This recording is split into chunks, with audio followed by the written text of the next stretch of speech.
Hello once again, friends. Bill McCabe, and we're doing a follow-up segment on our archival presentation of some film footage taken January 21st, 1990, which was recently rediscovered.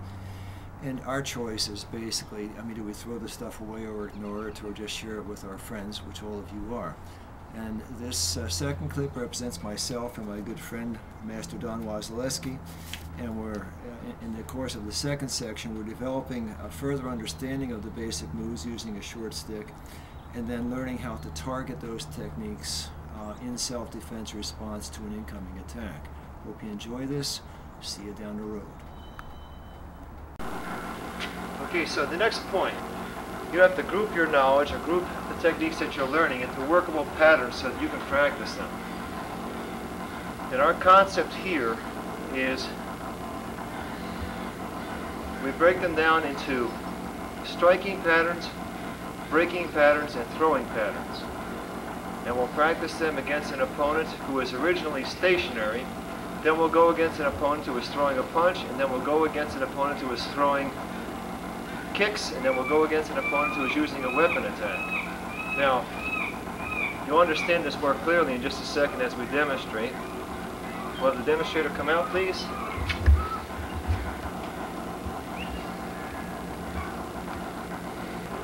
Okay, he's helping me practice. What you want is to have somebody who will help you practice, or to have somebody that you can envision standing there. I will execute 5 striking attacks against him. In my mind, they could be any 5 striking attacks, but the point is I can't hesitate. When I think I want to execute 5 attacks, 1, 2, 3, 4, 5. There's no hesitation. 1, 2, different kind of slicing. 3, 4, different targets. 5. Never a hesitation. Come up with 5 whenever you have to come up with 5. And that's how you practice. These are called the 5 basic striking attacks against a stationary target. That's your first sequence in your personal arsenal of techniques. Again, 5. 1, 2, 3, 4, 5. 1, 2, 3, 4, 5. Creating another alphabet of motion for yourself. Second set of moves. Once you master the targets, the basic targets for striking, you work on breaking techniques. He's in front of me. He's helping me. I'm not trying to hurt him. I just take him the way I find him and move him into situations where I can execute breaking techniques using the short stick to help. Doing a wrist lock or a wrist break.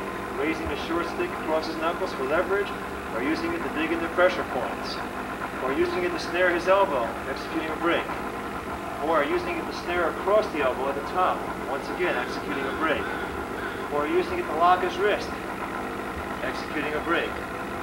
Okay, these are all variations from the other side. Coming across, going into an arm bar, working a reverse arm bar, working against the chicken neck, taking the arm back and across with the variation of the arm lock on the other side. Again, all breaking techniques. You can employ any number of breaking techniques that you wish to employ. Okay, but the point is when you practice them in groups of 5, just like with the 5 practicing striking techniques. Again, he's in front of me. We bow, practice distance. He's relaxed. I step forward and execute. 1. Relax. 2. I relax. 3.